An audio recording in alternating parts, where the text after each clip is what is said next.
All right, well, thank everybody for joining us. As many of you know, we had been planning on having a really amazing Outsports Pride in Philadelphia in June, and as those plans obviously started falling apart due to the coronavirus, Pete Volk and I and Kenya Scott and John Ness and everybody at Vox Media started talking about how can we bring some of the programming of Outsports Pride and still serve the community with it. And this is the result of that. We're going to have a series of webinars that talk about some of the issues in the community. And this is the first one. We're going to talk today about preserving and building our mental health in a period of isolation. Just a couple quick notes. If you have a question, there's a little button on the bottom of your Zoom screen that says Q&A. You can press that button and type in your question. If you want to ask the question live on the broadcast, you can let us know that too. You may or may not do that, but we will try to get to all the questions, at least just us reading them and answering them that way. Okay, our two panelists today, Casey Cross, who a week ago I did not know, but was introduced through somebody at the University of Arkansas. They are a mental health and performance clinician with the University Athletics Department. They played college basketball at Moberly Area Community College and Columbia College in Missouri, so they know college sports inside and out. Casey has multiple college degrees, including a master's degree in clinical mental health counseling. They identify as queer, non-binary, and use they, them pronouns. Casey, I know that you have moved in with your partner, Megan, in Austin for the time being. Is she ready to throw you out of the house yet, or how's everything going? Just about every single day, definitely. I think it works out a little bit because she has to go into work still. So she mostly only has me at night, but we'll see how that changes over the next couple of weeks. Well, best of luck to you with that. Taylor Vanderlaan is our second panelist, a social worker in Grand Rapids, Michigan area. He's currently working to help local families with needs through the coronavirus pandemic. He's formerly a youth group facilitator at the Grand Rapids Pride Center, where he is still a volunteer. Taylor has a bachelor's degree in social work from Ferris State University, where he also played rugby. He identifies as gay and uses he, him pronouns. Taylor, I know I don't have to ask how you and Brendan are doing since you've been living together for a while. How are you doing? I'm doing well. I get to still go to work, and it's helped me keep my sanity. Yeah, well, that's one of the reasons that we're here, keeping our sanity, right? Absolutely. So, listen, I have to be honest with you. You know, being a journalist, I try to stay well versed in a lot of spaces, but this is one that I'm just not that well versed in. And so, for somebody like me who really doesn't know much about the mental health space, what do I need to know about it for my own good and for the good of the people around me? Casey, why don't you start? Yeah, I mean, I think there isn't a single person who isn't dealing with a mental health something. At some point in all of our lives, we will experience some type of mental health issue just because our mental health shows up in so many different aspects of our lives. It's, how we feel physiologically, it's how we act, it's how we respond to things, it's how we respond to stress and anxiety, it's how we interact with people. So, our mental health really encompasses who we are, all of our experiences, and how we move throughout the world.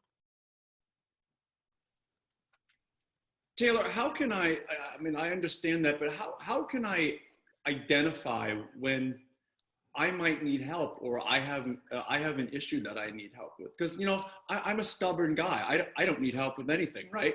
Absolutely. How do I know? How can I identify in myself when we got some issues going on?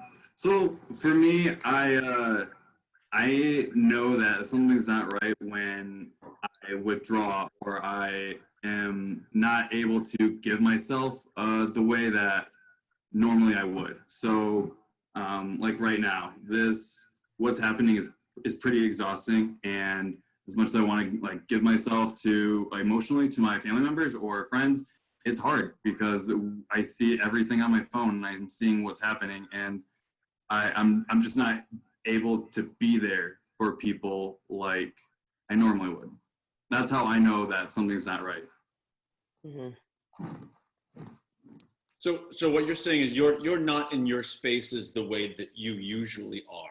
Absolutely. When you're not in your groove, you get the feeling in your stomach that you haven't had before, or you have it for a prolonged time. Yeah, it comes to a point where you gotta just talk to anybody. You know, a lot of people talk. Go ahead, Casey. Well, I was just going to say, you know, Taylor, kind of going off of that, how many people do you think are actually aware of themselves and like can say, okay, I am withdrawing, or I do feel that tightness in my stomach? Because I feel like outside of COVID-19, there's still a lot of people that aren't very aware of how their body or how they respond in situations to know that, hey, I'm not okay right now.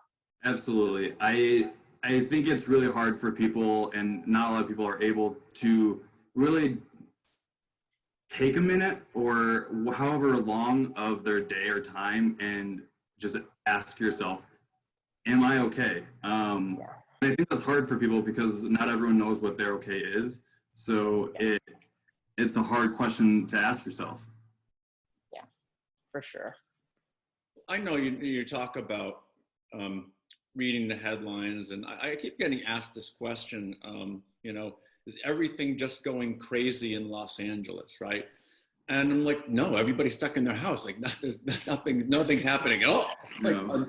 Like, unless you are in a few select areas, if you're working in a grocery store maybe, or you're working in a healthcare center, things aren't going crazy. But where I feel kind of crazy is every time I turn the TV on, or I look at social media. And here in Los Angeles, I mean, it's raining, the streets are quiet, but my mind is spinning out of control. Absolutely. How do I identify when this is just how I normally am, or, you know, there's some things that I can do to work through this? I mean, I think something to be aware of, we're all stuck in the house right now, which means we are on our phones more, we're consuming the news more, we're on social media more, and it's nonstop, and it feels like we can't escape. So I would probably even start with that. You know, do you recognize that you are on your phone more? Do you recognize that you're consuming more news about coronavirus every single day? Because I mean, as soon as you turn on the TV, as soon as you pick up your phone, it's coronavirus, coronavirus, coronavirus, coronavirus. Here's something about Trump, coronavirus, coronavirus. You know, it's we can't really escape from that right now. I get a notification on my phone every day that's like, your screen time has been up 25%. Yep, I believe it. You know, it's hard to not be on our phones because we want to know what's going on. We don't want to be ignorant to it, but at the same time, we have to find that balance of, okay, this is too much and it's causing me a lot of stress and anxiety, and I'm starting to withdraw, or I'm starting to try to cope with this in unhealthy ways. Yeah, and this whole thing came at probably the worst time when we're getting out of winter and it's getting nicer out and people want to go out and do stuff and feel good. And like when I look outside, I see a bright sunny day, but I feel like it's a storm every day out, and it's hard, and it pushes you to your phone, and that's when you see all of the stuff that you don't want to see, and yeah, it's an endless cycle. And we're looking for connection. You know, we can't go out, we can't go and be with our friends. Where's everyone at right now? They're on Facebook, Twitter, Instagram, Snapchat, whatever other social media there is. Like, we're trying to find a way to connect with them, and what better way to do that than social media? Absolutely. So one of the things that I've struggled with, you know, I have found myself, I guess the word would be addicted to the case numbers and the death toll and the news. I've found myself every morning grabbing my phone and seeing, okay, well, how many cases are there now? And while my phone is it can be a source of entertainment, it can be a source of connection, I found my constant need for this news getting to me. on a daily, hourly basis. How do I move on past that? How do I come to a place where I'm not, and for lack of a better word, addicted to the news and utilizing technology in positive, constructive ways? I feel like it's all about putting boundaries up for yourself. When you go online, we have all this time and we just want to endlessly surf the web. But I think it's about being intentional when you log on, and what are you looking at your phone for? What are you looking for aside from killing time? That, and just like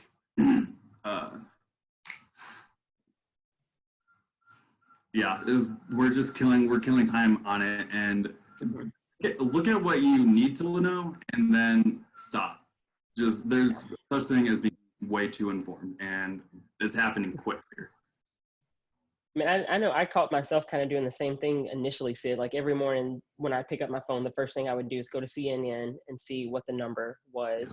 And I think partially for me and maybe for a lot of other people, it gives this, I don't think it was giving me this false sense of control. Like all of these things that are going on right now, it's all out of my control. Like if I get it, if someone else gets it, whatnot. But I feel like for me, seeing the numbers, like, okay, it's growing, it's getting closer to home. I know I was talking to my parents over the last couple of days. Up until today, our county had not had a single positive case. And so I think for a lot of people, they were watching it on the outside, like, okay, it's getting closer, it's getting closer, it's getting closer. I can control it. And now it's here. Okay, now how do I control this? How do I control how I'm feeling? How do I control my parent or grandparent or whoever not being impacted by this? Yeah, this is a lot of not having in control. Looking at the numbers, we think that, we have control over this. Oh, if we just keep looking at them, maybe they won't go up.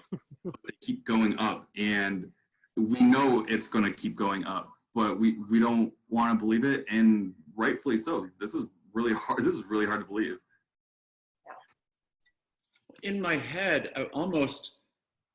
I came to kind of realize today that the sports person in me is almost treating this like a sport. Like I want to see what the latest score is, which is absolutely like Looney Tunes to me. I mean, like that's not healthy.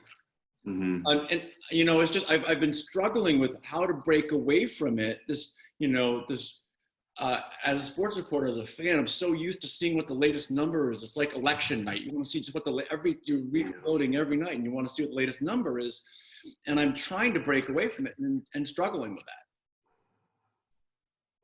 Yeah, I mean, I don't blame you, honestly.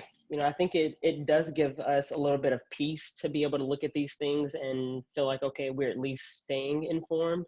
And like I think Taylor was saying, like, we're waiting on that number to go down, so we're watching it diligently. It's like the harder I stare at it, maybe the more it'll decrease. And I mean, March was the hardest that America has gotten hit, so that's not what we experienced at all. It was like the harder we looked at it, it just kept shooting up, and we've got hotspots popping up all over the country, and it's hard. It's kind of like when you look at something gross or disgusting, it's like you don't want to look at it, but you kind of just keep going back to it. I feel like that's kind of the same human response that we're all having right now.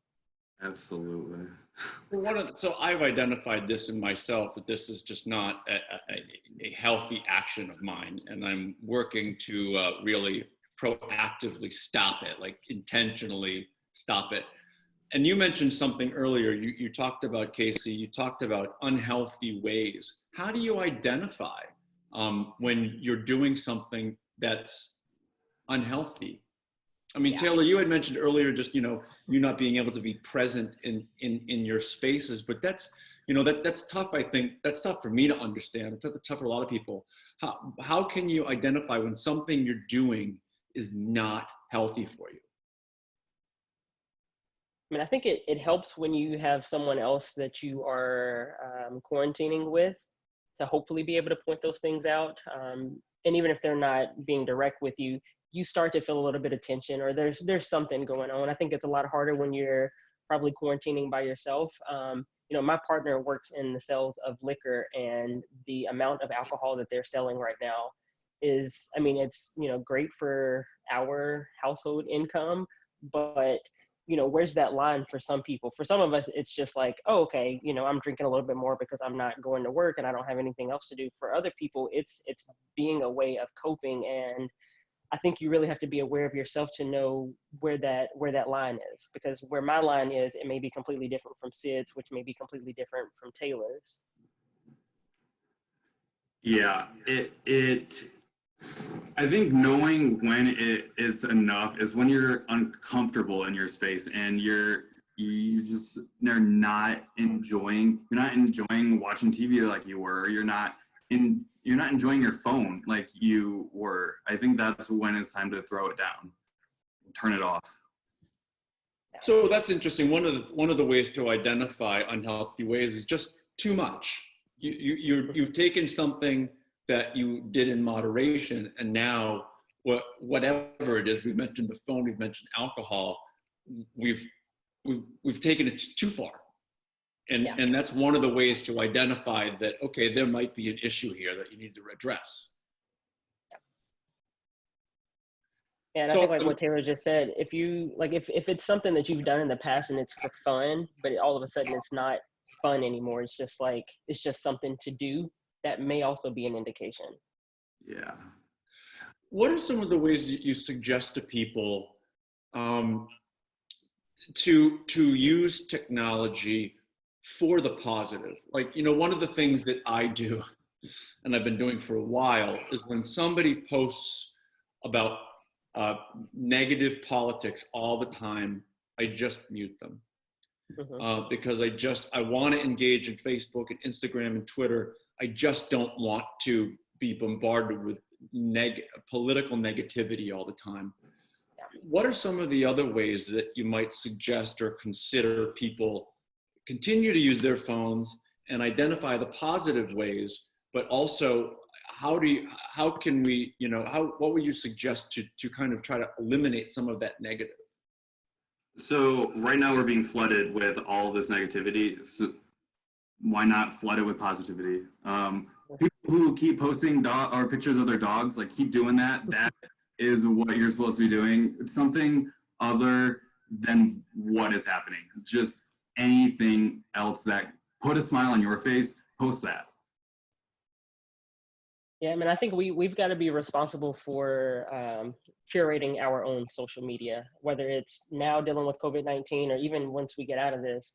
If there are people or accounts that we're following that's constantly making us feel anxious or depressed or negative about something, maybe it's time to re-examine our entire friends list or whoever we're following to say, okay, like what is this account bringing to my life? You know, if it's bringing more negativity than positivity, maybe now it's time to take a break or unfollow or unfriend or whatever that is, and start seeking out more people that are posting pictures of dogs and cats or, you know, whatever it is that does make you happy.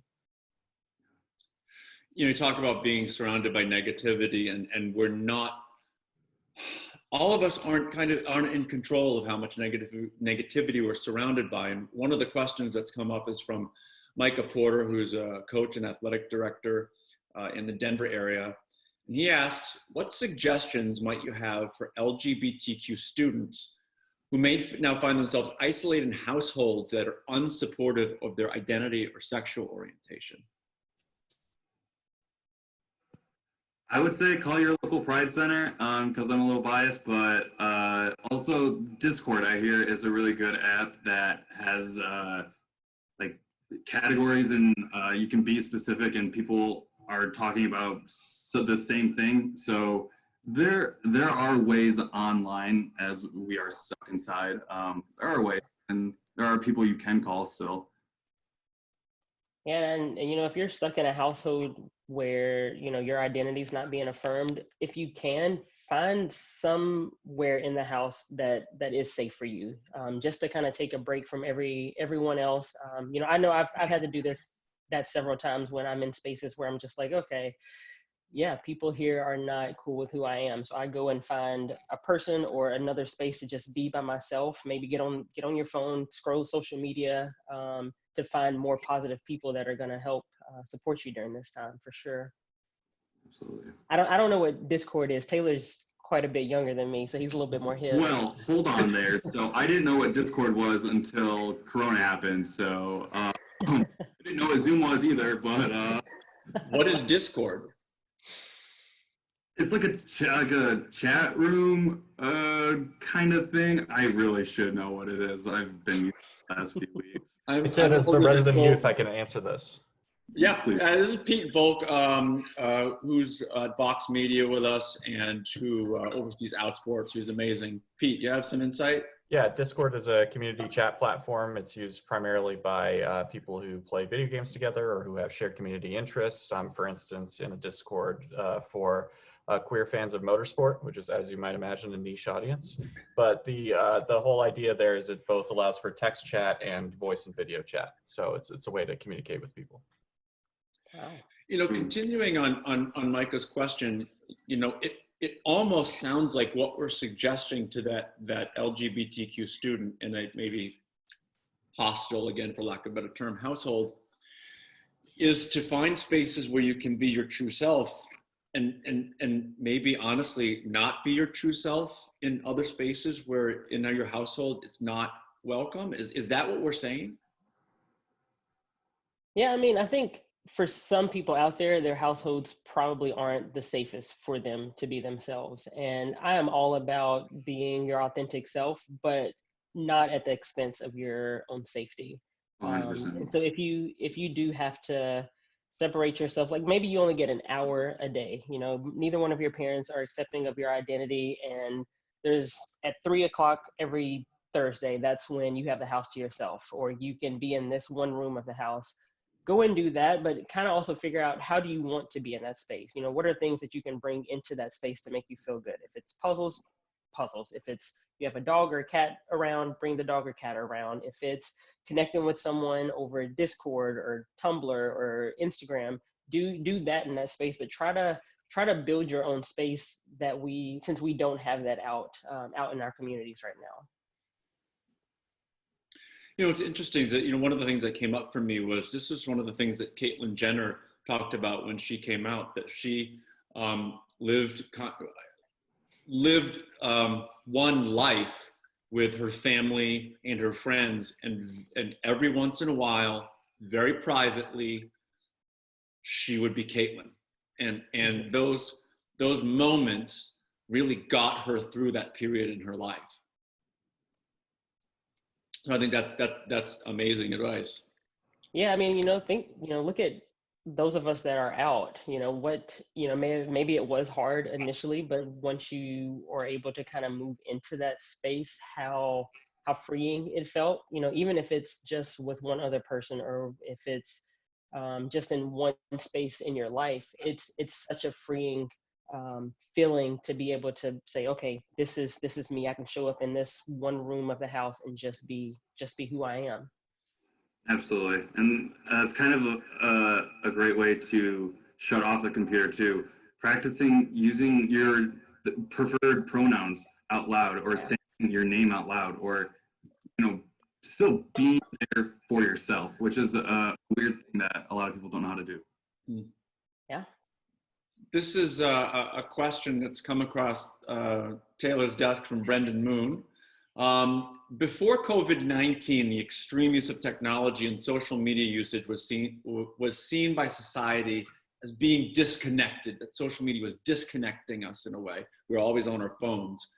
But now, with everyone stuck in the home, can the constant use of social media be the ability to bridge us to other people and help through this isolation process? Absolutely. I would definitely say, yeah.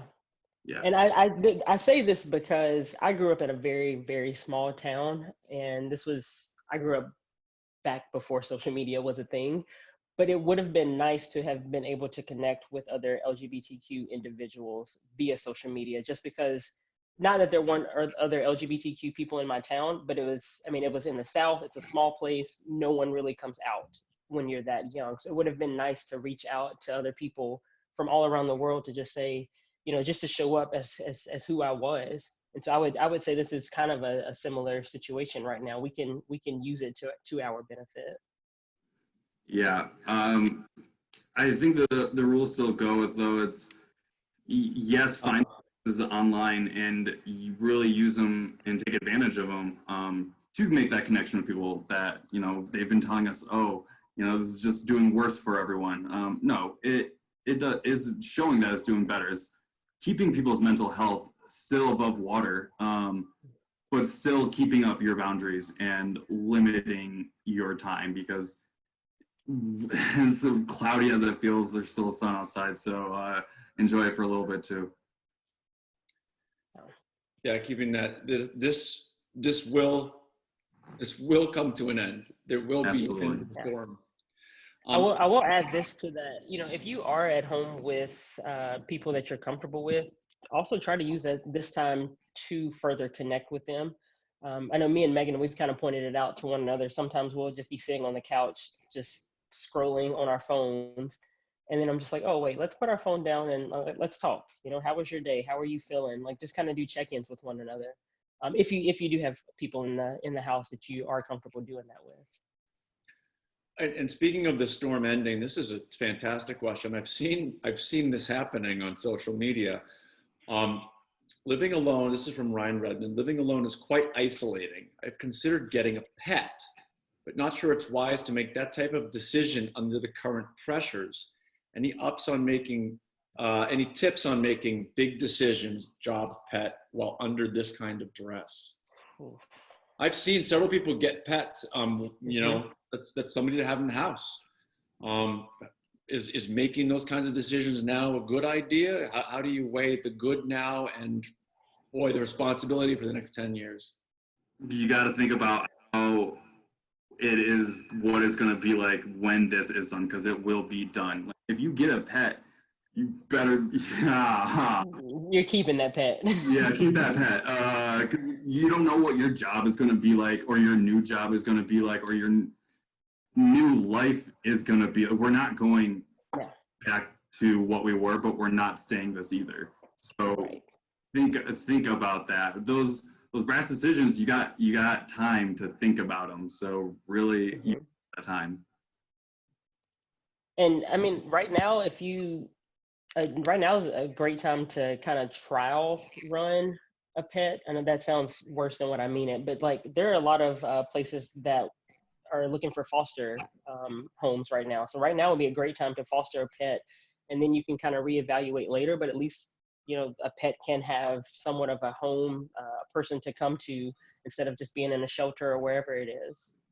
I immediately thought of fostering children because of my background, and I don't think now is the time. That'd be a big change. That would be a huge change. 3 of you now stuck in the house instead of 2 of you. So, you know, a lot of people like me, you know, in their 40s, cisgender men, you know, we hate asking for help. We hate it. How do you to break through that idea that so many of us have that we don't even want to ask? Like, I was just in the grocery store the other day and I just didn't want to ask where the cookie dough was. I just didn't want to ask. I wanted to find it myself. How do you break through that? Well, I'm not a man or cisgender or in my 40s, but I also have that same issue. I think we think it makes us look weak for whatever reason, even if it's something as small as where's the cookie dough in Walmart. You know, we want to be. I don't know. I think we live in a society of independence. You know, everyone wants to look super independent, and we think it makes us look weak when we say we need help, especially if it's emotionally or mentally. You know, what I would say for people, especially when it comes to struggling right now, find that one person that you feel like you can be vulnerable with. Find that one person that you know, no matter what I say to this person, they're not going to judge me. They're not going to no longer want to be my friend or be my partner or whatever it is. Because it is incredibly hard to say, hey, I need help right now. I am struggling. And this is a conversation that I have a lot with Black individuals, because, you know, in the Black community, mental health is whatever. Like, that's not something that we experience. And obviously we all know that that's bullshit, but you have to get to a point of saying, I'm not okay, especially if you want to grow and even begin healing. Yeah, it's really important to identify that one person. We don't get here without having had that one person that we have been able to go to. What I've been seeing is that, unfortunately, it's taking something big like this, that it affects not just you but your family too, for that to be the last straw before you ask for help. And it should not take putting your ego aside because your family's going to starve, or for whatever reason, for you to say, hey, I'm not okay. It takes a lot, and that's why I always have to tell people thank you when they come and see us, because it takes so much, especially from wherever you are. If you're in a rural community, or if you're a male, or if you're Black, like whatever background, it's hard. Asking for help is not a trait that is taught in our culture, and it's quite a shame. But it takes strength, and it just knowing that you are a stronger person for asking for help. It should be enough. Taylor, I'm so happy to hear that you say that you thank every person that comes, because I always feel weird whenever I thank a client whenever they're leaving. But I'm like, yes, like, thank you for coming in here and trusting me with your feelings, with your thoughts. Like, Absolutely. That's huge. No, they come in probably at the most vulnerable times of their life, and they're numb, and they're also feeling things, and just a thank you goes so far, and hopefully that is what just triggers them to be like, okay, this is normal, this is okay to ask for help, and it's okay to graciously receive help and be okay about it. I want to bring on somebody now who's been to, gosh, I think every Outsports Pride that we've had.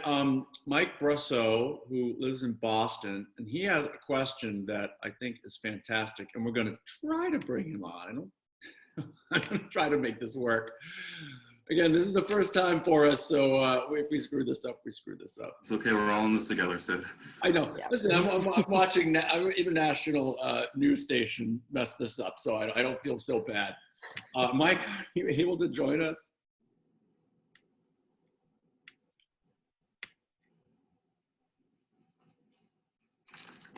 No.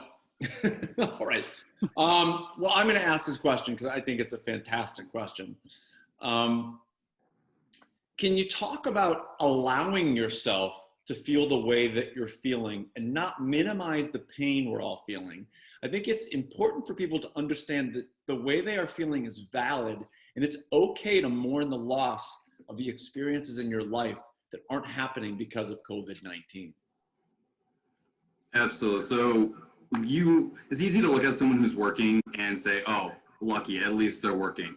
But this pandemic is not a time to have that contest of who has it worse. So who has the most right to complain about it? It is a time to hear each other and acknowledge that we're each feeling something. But I think the biggest thing with all this is that we're all going through grief right now in some way or form.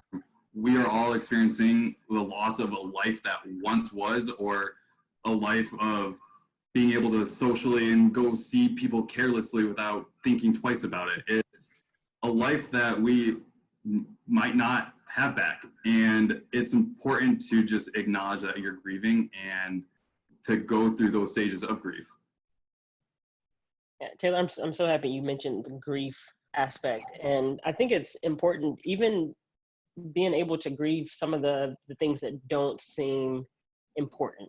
You know, I know people are losing jobs right now, and, you know, I'm sure some have lost housing and have lost family members, but it's also okay to mourn the loss of seasons. It's okay to mourn the loss of, you know, a graduation ceremony. It's okay to mourn the loss of a trip that you could no longer take, because I'm sure so many of us, we had these expectations for things, and when it's stripped from you all of a sudden, yes, you're going to grieve. You're going to mourn, and it's okay. You know, I think there have been people that have been like, oh, it's, in the grand scheme of things, it doesn't matter. Yeah, maybe it doesn't, but it doesn't hurt any less either.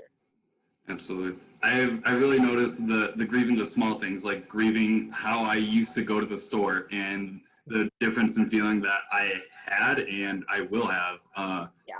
It is the small things that put us together as humans, and when no one prepares us to handle losing the tiny things. It's big things, the family member, the job, the whatever, but it's not looking outside the same, or waking up and looking at your phone the same. Yeah. So not surprising, we've got several questions that involve sports. Who would have thought?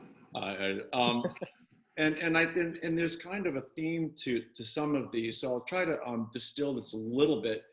But Mark Messersmith asks about the cancellation of sports, and Michael Phelps, he pointed out that there could be a spike in suicide rates for Olympians who have set a goal for themselves, and all of a sudden that's been taken away. I know that Akil Patterson, who's an out former collegiate wrestler, is embarking on a mission to try to get a year of eligibility reinstated for the winter athletes who were not able to compete for a championship.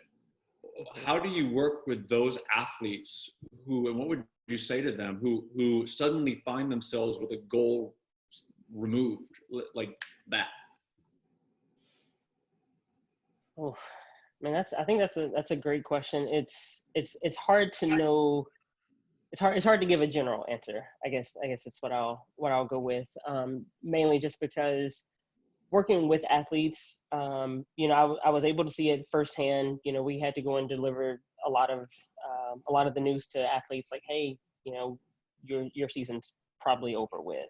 And the way that I tend to approach it is the same way that I tend to approach an injury from sport that leaves you all of a sudden having to figure out what's next, what now. And the thing that I talk to basically every athlete that steps a foot in my office is, who are you outside of your sport? Because I think for so many of us, we started doing our sport maybe as young as, I'm pretty sure I was like 4 or 5 when I started really getting into basketball. And my entire life, I was a basketball player. That's all I ever knew. And I think I was 25 or 26 until when I finally said, okay, you're no longer a basketball player. You have to figure out who you are. So I think getting in touch with other aspects of your identity and figuring out, okay, what makes me happy? What do I do for fun? That's a question that a lot of athletes, whenever I ask them, they cannot answer. Say, hey, what do you do for fun when you're not running track? I sit at home.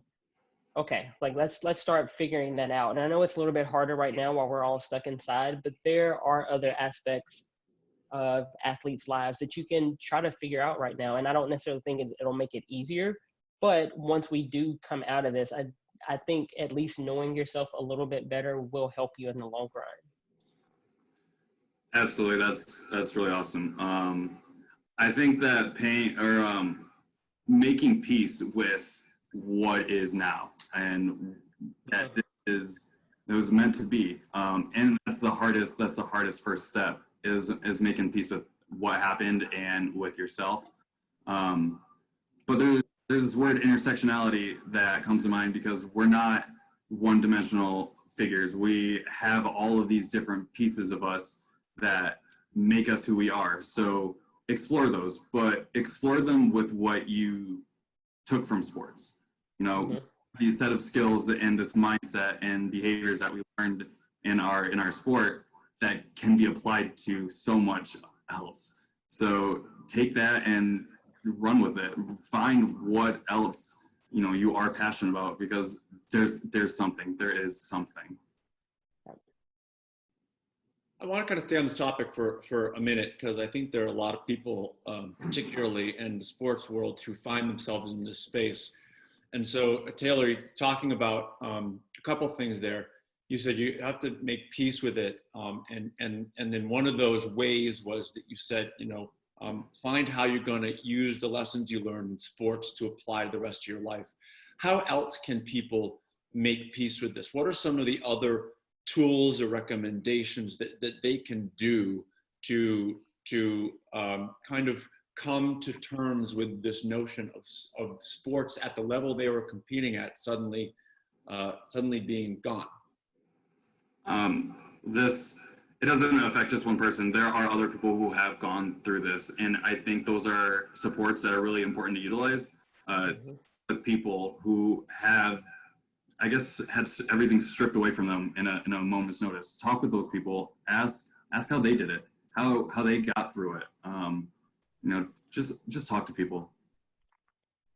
And I think another thing that I would add on to that is, in order to find peace, you kind of have to let yourself feel whatever emotions that you are experiencing now to be able to heal towards that peace side. So if you're angry, if you're sad, let yourself feel those things. I think as human beings, naturally, we try to run away from those negative feelings, but sometimes we do have to just let ourselves feel it and be okay with feeling it before we can start moving on to find that peace.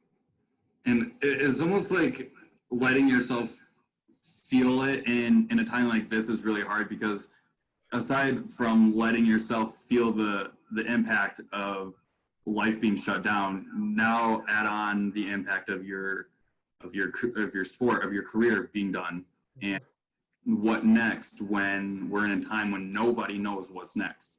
It is hard. So that find something that is going to be consistent.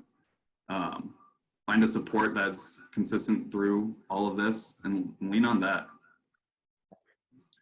There's a couple of questions kind of playing on that are similar from Drew and Thomas, and they both talk about trying to see this as an opportunity without sports and confined to our homes. Is this an opportunity to really an opportunity of self-discovery, to really away from the rest of the world, to really find ourselves, to explore, how we fit into typical stereotypes in the past, explore identities and orientations. Is this an opportunity there, and how do you take best advantage of that? I would definitely say this is a great opportunity, just while we don't have some of the other distractions that we normally do. Me and Taylor were actually kind of talking about this the other day, that we hope and also don't think that we're going to go back to functioning as a society the way that we were before all this. My hope is that a lot of things change, but I think it starts with the individual person. As we begin to explore ourselves and kind of come to peace with different aspects of who we are and how we function, I'm hoping that we bring that out of this pandemic, rather than, okay, let's hurry up and get things back to normal. Because I think, as we all know, our normal was not really great for a lot of people. No, our normal is almost what got us here. So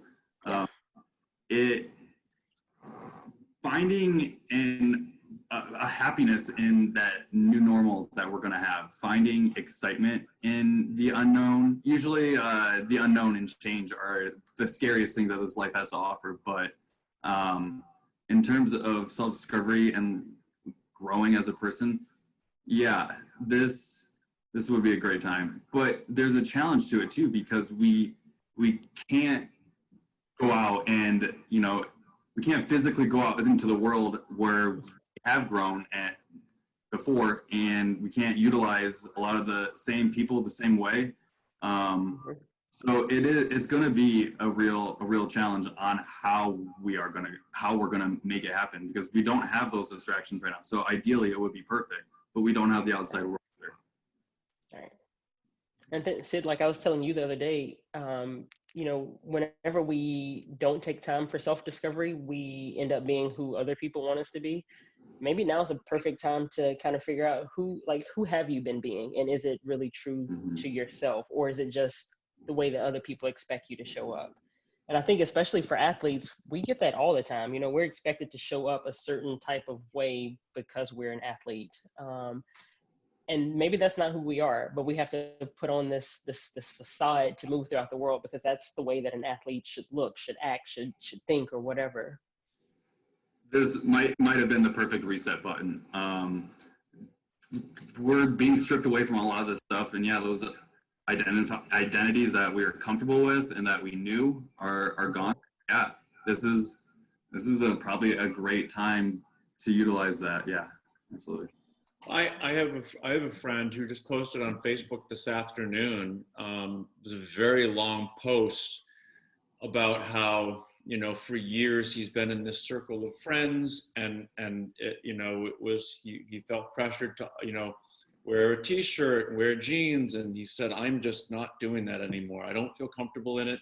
I want to wear leggings. I want to wear, you know, flowers in my hat. I want to be this.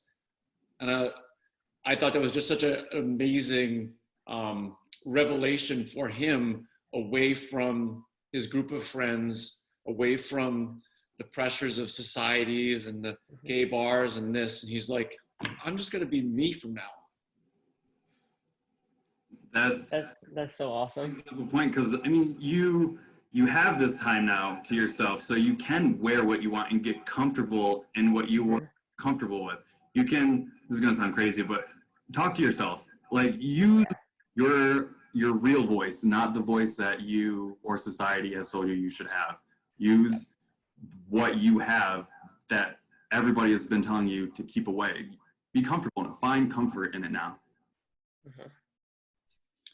Our managing editor, Don Ennis, has a great question about, let's see, I'd like to know what you would tell someone closeted who was preparing to come out, I assume either privately or publicly, when all this happened. Should they go ahead if they feel ready, or would you suggest they wait?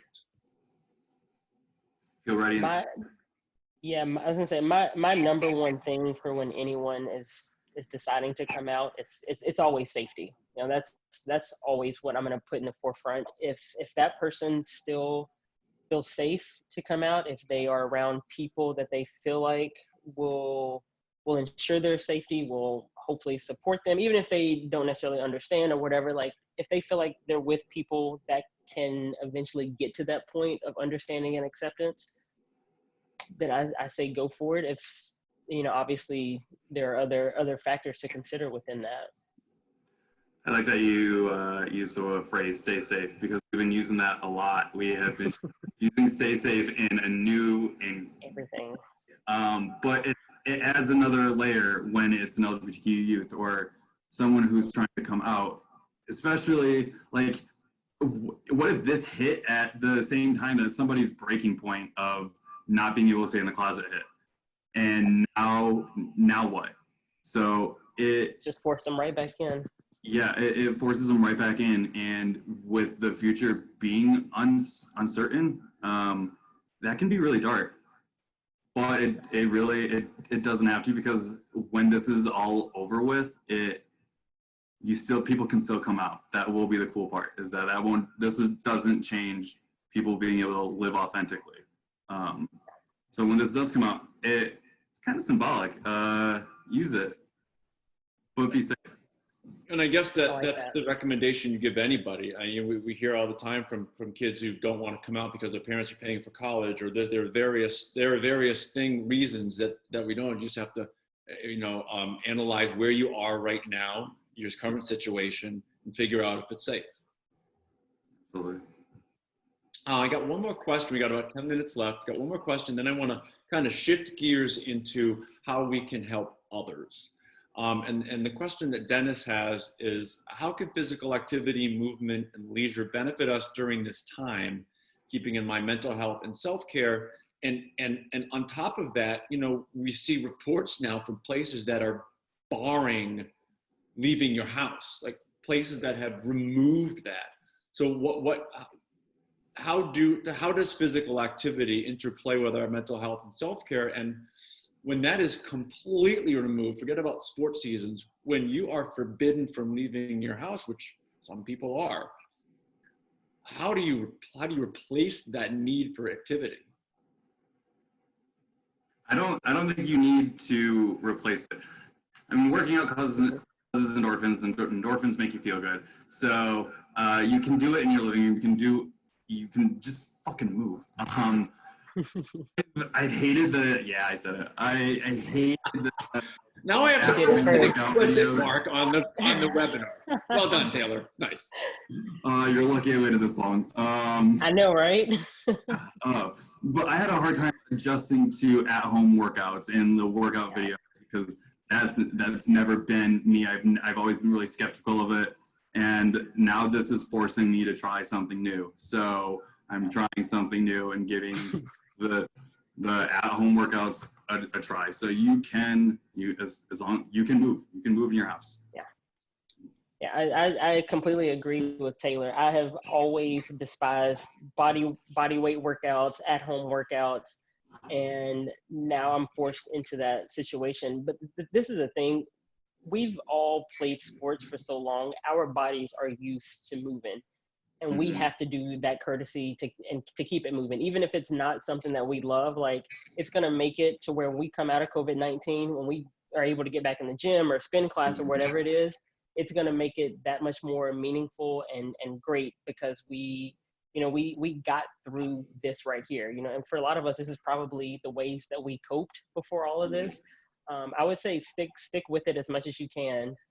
I've been working out on the patio just to get some sunlight and a workout in. It may be 20, 30 minutes.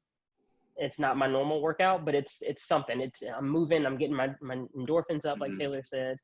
But yeah, as much as you can. It may suck a little bit, but this is kind of where we are right now. We've got I heard a quote today from our athletic director, and I think it was something like, we have to figure out what sacrifices we're willing to make so that we don't sacrifice one another. And I love that. I think if we have to stay out of the gym right now to keep as many people safe as possible, okay, we have to sacrifice that and just work out at home. For sure. I think what comes with that is that, if working out was part of your routine, keep it going. Keep that little bit of normalcy going. But also take it easy on yourself and be forgiving for the fact that your routine or gym routine doesn't look the same, or you didn't get the same sweat, or you didn't get a workout in today. Like, just also be forgiving on yourself. So again, we have about 5 minutes left, and I want to shift gears to helping other people. With just a couple questions. One, how do you identify when somebody else, either through social media or one-on-one interactions in social media, or somebody you're living with, needs some help? Being withdrawn. I've learned if there's one identifying sign, it's people who withdraw. Your contacts, look at the people who maybe have or who you haven't talked to in a while. Just check whether they're the kind of person who normally needs that reassurance or needs that check-in or not. You have a lot of time. Check in on people. Yeah, I would say the exact same thing. Right now is just a great time to check in with people. It doesn't have to be, hey, tell me about your mental health, anything like that. Just check in, like, how are you doing? And not just like, how are you doing in passing? How are you really doing? Reaching out to some of our strong friends who we're like, oh, okay, this doesn't impact them at all. They're dealing with it. They probably are the ones that are struggling the most and don't feel like they can open up and say something. So just check in with people. We're all in this together. We're all experiencing, honestly, trauma things. So I think it's a good idea just to check in with everyone right now. That's a great point. And it's funny, the last few days, random people have been messaging me, checking in. And I'm like, I'm fine, but I now that you say it, realize they're honestly checking up on me, making sure I'm okay. I'm going to try one more time to bring Mike Bourseau on, because he's got another great question. Again, Mike is the reason this is here, that we're addressing this topic today. When we talked about what we wanted to address at Outsports Pride, this was the one thing he said: mental health, and this was going to be a cornerstone to what we talked about at Outsports Pride. And I clearly don't know what I'm doing with this Zoom, so I'm just going to have to ask Mike's question again. We love you, Mike. We'll figure this out. It's a little long, a little layered, but I want to go through the whole thing because I think it's important.